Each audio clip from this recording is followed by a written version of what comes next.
As the postmodern movement surges through Western society, the very concept of innocence and guilt is dissolving before our very eyes, and with it will go the mutual agreement that holds our society together. That is righteousness, justice, and truth. Hey, it's Lucas Skrobot, and you're listening to the Lucas Skrobot Show, where we uncover purpose, pursue truth, and own the future. As I said, the ideas, the concepts of innocence and guilt is dissolving from society. And that is because within this idea of postmodernism, there is no such thing as truth. There's no such thing as right or wrong. The only thing that there really is, if you were to probably oversimplify it a little bit, but not really, is power. It is what is your intersection of class or melanin in your skin? What sort of identity group are you a part of? It's critical race theory at its finest. It's no longer, is a person innocent or is a person guilty? It's no longer, did racism happen in this instance? It is, how did racism happen? It's no longer, is this person innocent or guilty, but it's, what is this person's identification? How do they identify? Who are they associated with? And from that, we can determine whether they're condemned or not condemned. It's not about innocent or guilty. It's about condemned or not condemned. It is about whether you should still be able to remain a part of society, or should we send you far off to a re-education camp, a gulag, a concentration camp, where we can, try to redeem you, to pull you back into society. But if not, well, we have the solution for you. And this might seem far off and conspiratorial, but hey, it's happened within the last 100 years. Hundreds of millions of people have died at the hands of this ideology, at this very core belief system that it's not about innocence and guilt. It's about the class that you are a part of, the color of your skin. And that's the main theme that we're going to be talking about today. But we can see it demonstrated very clearly in a very famous case, the Derek Chauvin case. And just a few days ago, it surfaced that juror number 52, Brandon Mitchell, the only African-American to sit on this jury, was found to have perjured himself in front of the court during his jury selection. In jury selection, they were asked two questions, both of which Brandon answered no to. The first question was, did you or someone close to you participate in any of the demonstrations or marches against police brutality that took place in Minneapolis after George Floyd's death? He answered no. And that could very well be true. We don't actually know if he participated in any protests against police brutality in Minneapolis. But then here comes the second question. Other than what you have already described above, have you or anyone close to you participated in protests about police use of force or police brutality? Again, he answered no. But photos surfaced just this week of Brandon Mitchell in Washington, D.C., wearing a shirt that says, "Get your knee off our necks," with the initials BLM, which stands for Black Lives Matter, and a hat that says Black Lives Matter on it with a picture of Dr. Martin Luther King Jr. And this was in D.C. for Dr. Martin King Jr. parade back in August 28. It was an event to commemorate Martin Luther King and his I Have a Dream speech. And so Mitchell, and this could be, maybe it could be true, it's doubtful. Mitchell was saying, well, I didn't go to a Black Lives rally, anti-police protest. I was just going to celebrate Martin Luther King. But here he is with a shirt that says, "Get your knee off our neck." The question here that we're discussing is not whether Derek Chauvin was innocent or guilty, is innocent or guilty. He was found guilty by this jury.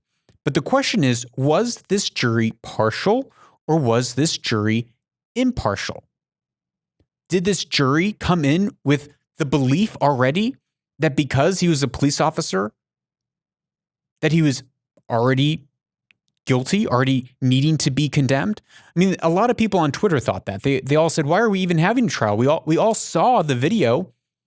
We all saw what happened. Yeah, we saw one video of one vantage point, but then as the story unfolded in the months after the event, we began to see that there's a lot more to the story than just one video. And what could have seemed like a cold, calloused, cold-hearted, cold-blooded killer suffocating the life out of a person, it could have really been just a cop that was not amused that people were videoing him and he was just trying to do his job in an unemotional way. So I'm not arguing his guilt or his innocence here. But I am questioning, did he get a fair and impartial jury? Did he have a fair and impartial trial? You know, they say that justice is blind. It's a picture of Justice, Lady Justice, with her eyes blindfolded, holding up a scale to weigh between the two parties.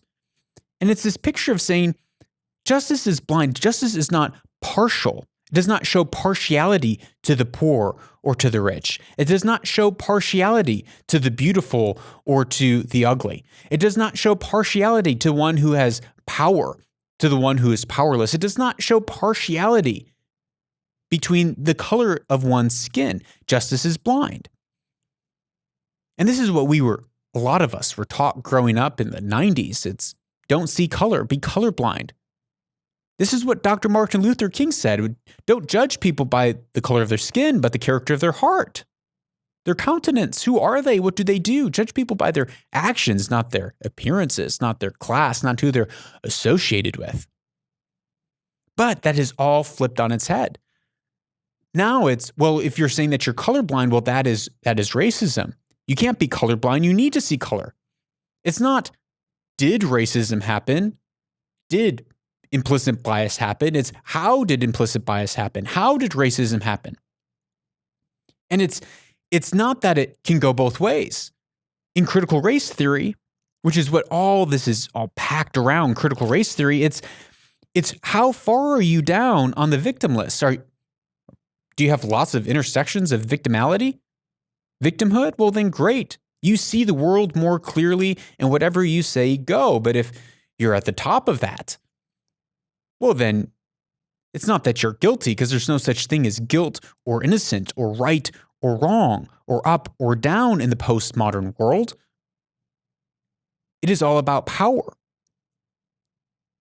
And if you're of those who are possessing power over people, well, then you should be purged from society. Maybe we'll send you off to a gulag or a re-education camp or a concentration camp somewhere. And hopefully we can re-educate your mind and reinstitute you back into society, but that won't be likely. And so we'll have other methods of doing away with you. This is where this ideology leads. Now, it might sound very conspiratorial, but this is what has happened in history, even over the last 100 years. Hundreds of millions have lost their life to this ideology because they were of the wrong group, because they shook hands with the wrong person going down the road. So what happens to a society when we throw away guilt and innocence, when we throw away the justice system, when we say, it's not really about justice, it's not really about guilt and innocence, it's the ends justify the means. And so if me lying to get on this jury so that I can spark change and I can be an activist and I can make sure that the right thing happens, well, then that's a good thing. There's nothing wrong with that. I'm just being a part of the system and I'm just doing what I need to do to see the outcome that I believe that needs to happen. Did this happen in this case? Well, here's a clip of Brandon Mitchell on his first radio interview, where he said, quote, and you can hear him in this, get out there and spark some change. Get in these juries and spark change. So what does he mean exactly? Here is the clip. Brandon, before we wrap, many people don't like jury duty and probably wouldn't respond to the letter that you get in the mail. So what message would you leave to those about saying yes to jury duty? I mean, it's important. If we want to see some change, we want to see some things going differently, we got to get out there and get into these avenues and get in these rooms to try to spark some change. And that's jury duty is one of the things. Jury duty, voting, all of those things are things we got to do. I'll give him this. Yes, if you want to see something different happen in your society, you should become an active member in that society, in that civil system. You should go out and vote. You should participate in jury duty. But the way he phrased it, maybe it's just the way he phrased it. You know, I'll give him maybe a little bit of benefit of the doubt, but I'm a little suspicious, especially because it seems to be that he perjured himself in front of the court lying. But it seems to be that he said, if you want to see change, you got to get out there and you got to get in jury duty and spark the change that you want to see. It's not coming in blind. It's not coming in with justice and saying, hey, be an active part of your community, be an upstanding part of your community and judge rightly and engage. It's saying if you need to spark change. You need to be the change that you want to see. You need to be an activist in the jury box. The jury box is not a place for activism. It's a place for impartiality. The jury box and deciding on someone's fate, deciding whether someone's innocent or guilty, is not based on your ideology, but it should be based on the merits of the case. But I get this feeling, and maybe it's not substantiated, but I get this feeling that the left, that the progressives, that the BLM almost want Derek Chauvin to be found innocent. They almost wanted him to walk. Because if he did, well, then the cities would burn. And this is a question that me and my friends have been kicking around back and forth. It's, well, do we let one man burn? Do we let Derek Chauvin burn? Maybe justly, maybe unjustly, but in at least not having a fair trial, an impartial jury. Do we let him burn so that the cities of America don't burn? Do we bow to the mob? And do we give up the cornerstones of our society, the fabric of mutual agreement that says we're going to presume people are innocent until proven guilty?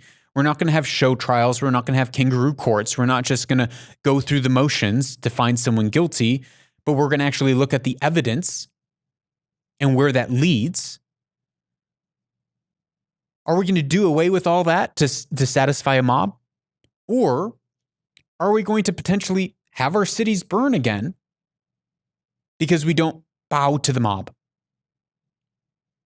And part of me would like to say, well, man, just let Derek eat this one. Just let's take one for the team, Derek. You know, you kind of earned it yourself. Not a very nice guy. Just save the cities. And that seems to be what is being said. But you would think, but it seems as though that the left isn't actually happy. They actually wanted Derek to be found innocent. Why? Because then it proves that the system doesn't work. We just played this clip just a couple weeks ago of AOC saying that this isn't justice. If you're getting the verdict that you have been demanding for and fighting for and wanting, and all of a sudden you say, well, actually, wait, no, this isn't justice. It makes you think that, wait, it's not about justice. It's not about whether this person's innocent or guilty. It's about how can we tear down the entire system altogether, because the entire system doesn't work. Here's AOC again.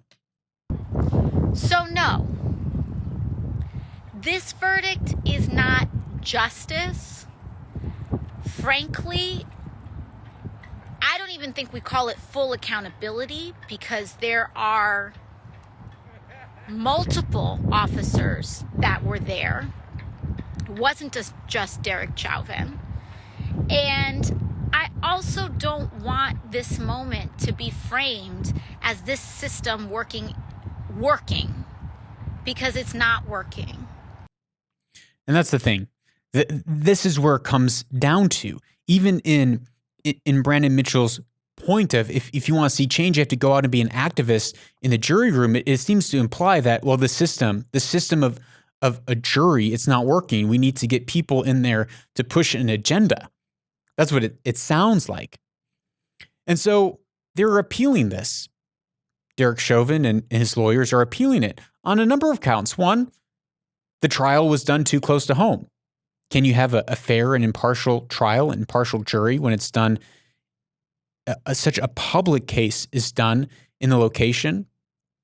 Second, the city actually paid off 5 days after selecting the jury.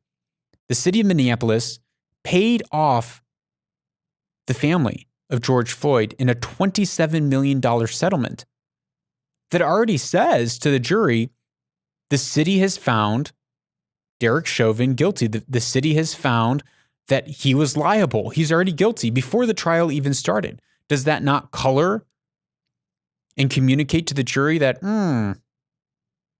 this doesn't seem to be impartial, but there's already an expectation? When you know that cities have burned over this, what's going to happen if you go the wrong way? And then the last point, of course, that jurors lied about being at protests, wearing shirts that are having quotes directly related to George Floyd, "Get your knee off our neck," and BLM.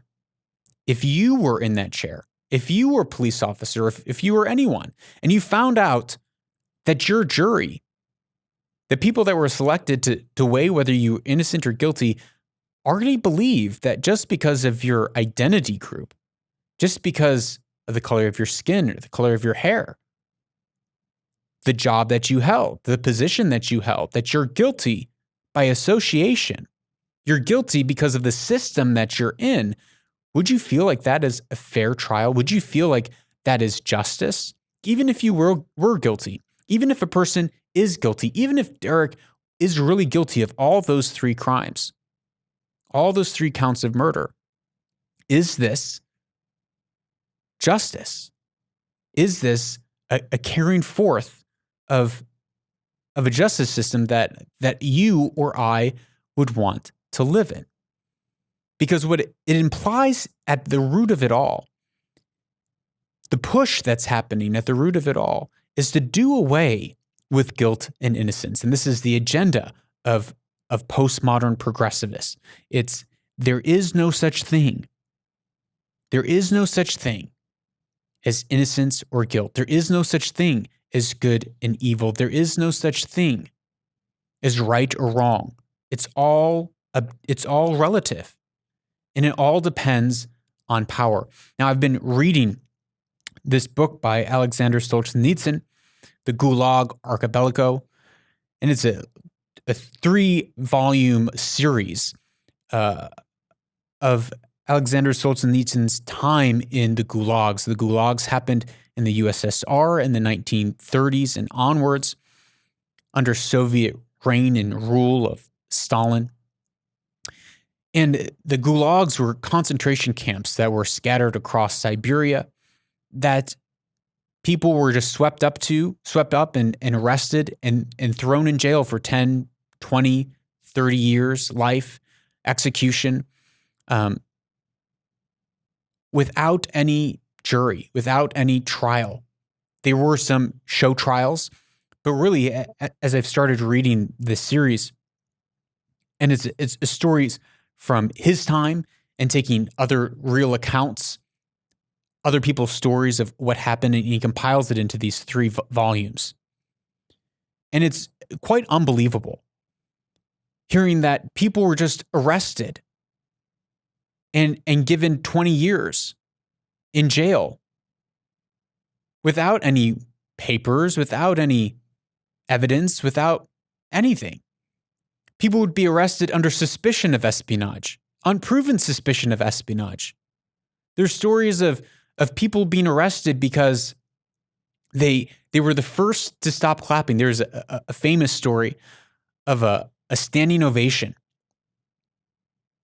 And everyone's in the rooms clapping for the politicians on stage, the party leaders on stage, and the standing ovation lasted 5, 6, 7 minutes. Everyone kept on clapping and looking at each other. 7 minutes, 8, 9. I believe it lasted about 12 minutes until finally one person stopped clapping and sat down. Guess what happened? The next day, he was arrested.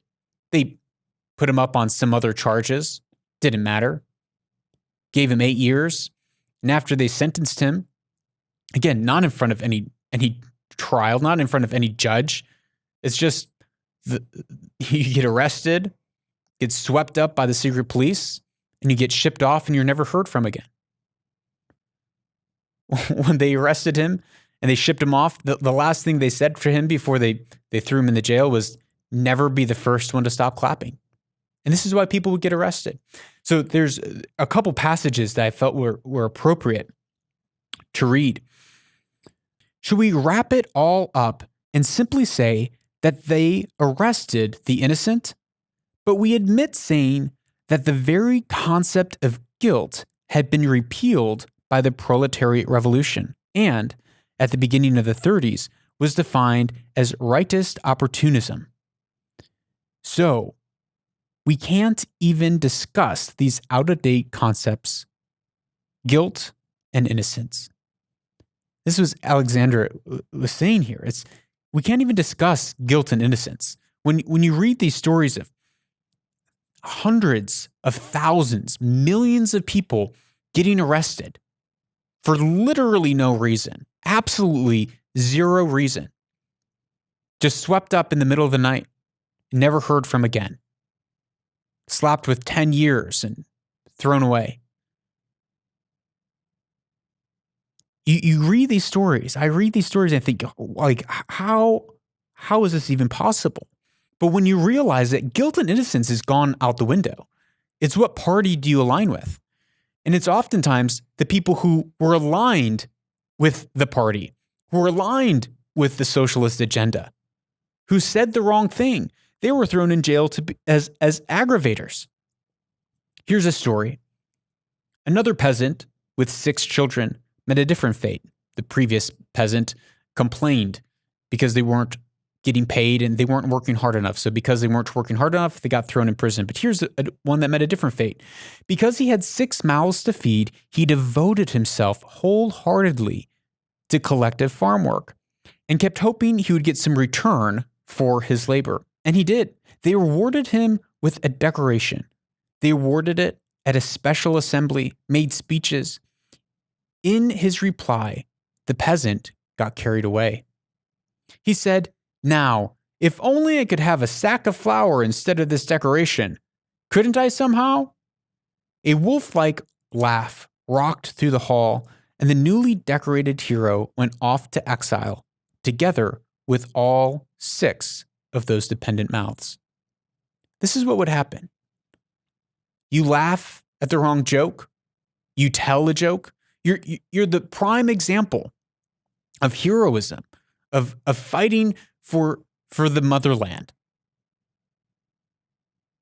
But you want something in return, and you get thrown in jail because there's no such thing as guilt or innocence. It's just, oh, you have a problem with the state? Okay, well, you can leave. Here's another story. In 1938, the chairman of the city executive committee, his first deputy, and department chiefs and their assistants, and all their chief accountants, all the chief economists were arrested. New ones were appointed in their places. 2 months passed, and the arrest began again. The chairman, the deputy, all 11 department chiefs, all the chief accountants, all the chief economists. The only people left at liberty were ordinary accountants, stenographers, chairwomen, and messengers. This is what would happen. They would just go through cycle after cycle. So you're not even safe if you join the woke movement. You're not safe if you join in the protest. You're not safe if you adopt the ideology and you go along with the postmodern rhetoric. You're not safe because they will eat you at some point. They eat their own. And Stalin was notorious for doing away with the people who are most loyal and closest to him because he distrusted them the most. Because it had nothing to do with guilt or innocence. It had everything to do with power. And everything was seen through a lens of who are you associated with? Who do you know? Who do you have connections with?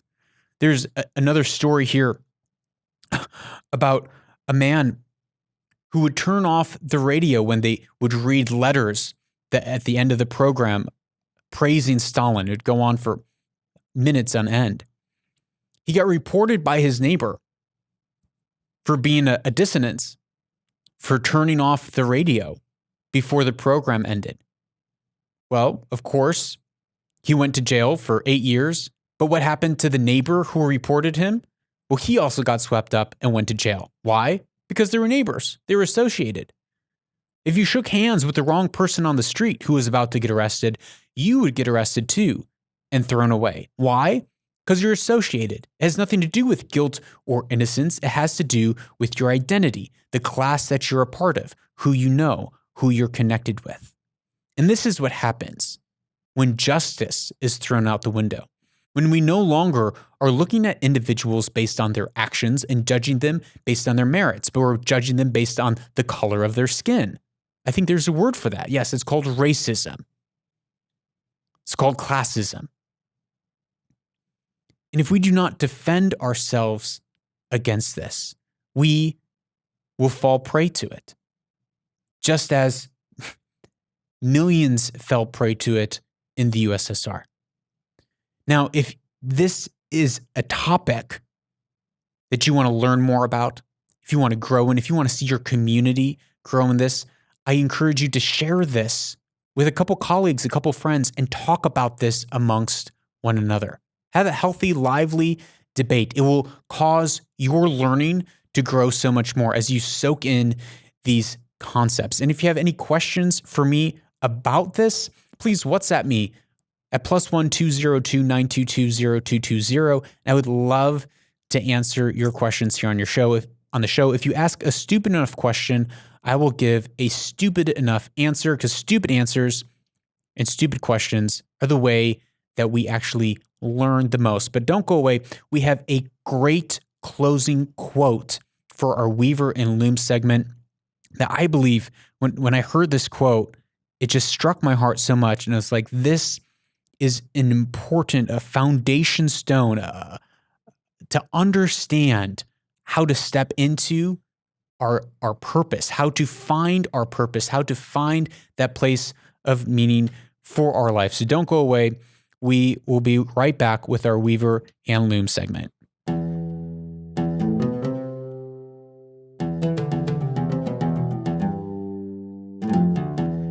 Welcome back to Weaver and Loom, a part of the show where we take ancient wisdom and we weave it in with our everyday lives so that we can own our future and weave our destinies. Today's quote is actually not so ancient, but the wisdom definitely is ancient. It comes from ancient fables and mythology from the one and only Jordan Peterson, who was recently on the Ben Shapiro Sunday Special. And this is where that clip comes from. Jordan Peterson. There isn't anything that would actually make you feel more engaged in your life than taking the opportunity to take the best in someone else and encourage that development. What if that is what we're actually like? I think that is what we're like. I believe that. And I see it. I see it happening all over. And so that's not power, eh? If our hierarchies are actually based on that, most fundamentally, and the best people I've seen who are very successful in their hierarchies are people who take their mentoring, for example, not only with dead seriousness, but take tremendous pleasure in it. Well, what if that's the operative principle? What if the postmodern critique of hierarchy is so wrong that it's actually the opposite? Now, that doesn't mean it can't be corrupted. Institutions get corrupted by deceit and by power all the time. But that doesn't mean that that's their central essence. So I tell young people, maybe responsibility. That's where you'll find what you need, what you desperately need. And I don't say that because I'm shaking a stick at them. I'm saying that because that looks to me like it might be the case. responsibility, structure, hierarchy, mentorship. Just hearing Jordan Peterson say how it's when we are in a place in someone else's life where we're able to expand and pull out the best in them, where we're able to make someone else great, where our lives are meant as a service to other people so that they can become successful. That's what mentorship is about. It's in that place that we find meaning. And he was talking about the hierarchy. And in our generation, millennial and Generation Z, we're so against this structure. We're so against hierarchy. We want to be free. We want freedom. But the more that we press into freedom, the more that we have no responsibilities, the more that we're a free bird with no structure, the more aimless and nihilistic we become, the more we begin to search for who we are and our identity, because we're not grounded in society. We're not connected in a structure. And so for us, I came away from this quote, I came away from this clip of Jordan Peterson, thinking about how that's what I want in my life. That's what I look for in my life. I look for people that I can place myself under, that I can grow in their shade. I look for people I can emulate to say, okay, you've done it. You've gotten there. You've figured something out that I haven't figured out. How can I learn under you? How can I sit underneath your tutelage? How can I be mentored by you? How can I let your teaching mold and form my life and discipline my life so that I can become something great? And that comes through that discipline, that comes through that structure, that comes through that hierarchy, that comes through structure that is right and wrong, that postmodernism hates so much, that structure that postmodernism despises so much, that so many of us, we want this sense of freedom, not understanding that freedom comes from submitting, that freedom comes from being in a place where we know the bounds and domains of our personal life. And we see it with our kids all the time. When we teach our kids what's acceptable and what's not acceptable, how to greet people and how not to greet people, what they can touch in a room, what they can't, what's expected of them, their boundaries, they flourish, they become filled with joy. But when we slack on that and we don't have that structure and a hierarchy in place where they don't know, and they're insecure in that power struggle, don't know if they can trust themselves, if they're safe underneath us, and that we are in control and know what is best and can give them wisdom and guidance. Now, our kids are small. As you grow older,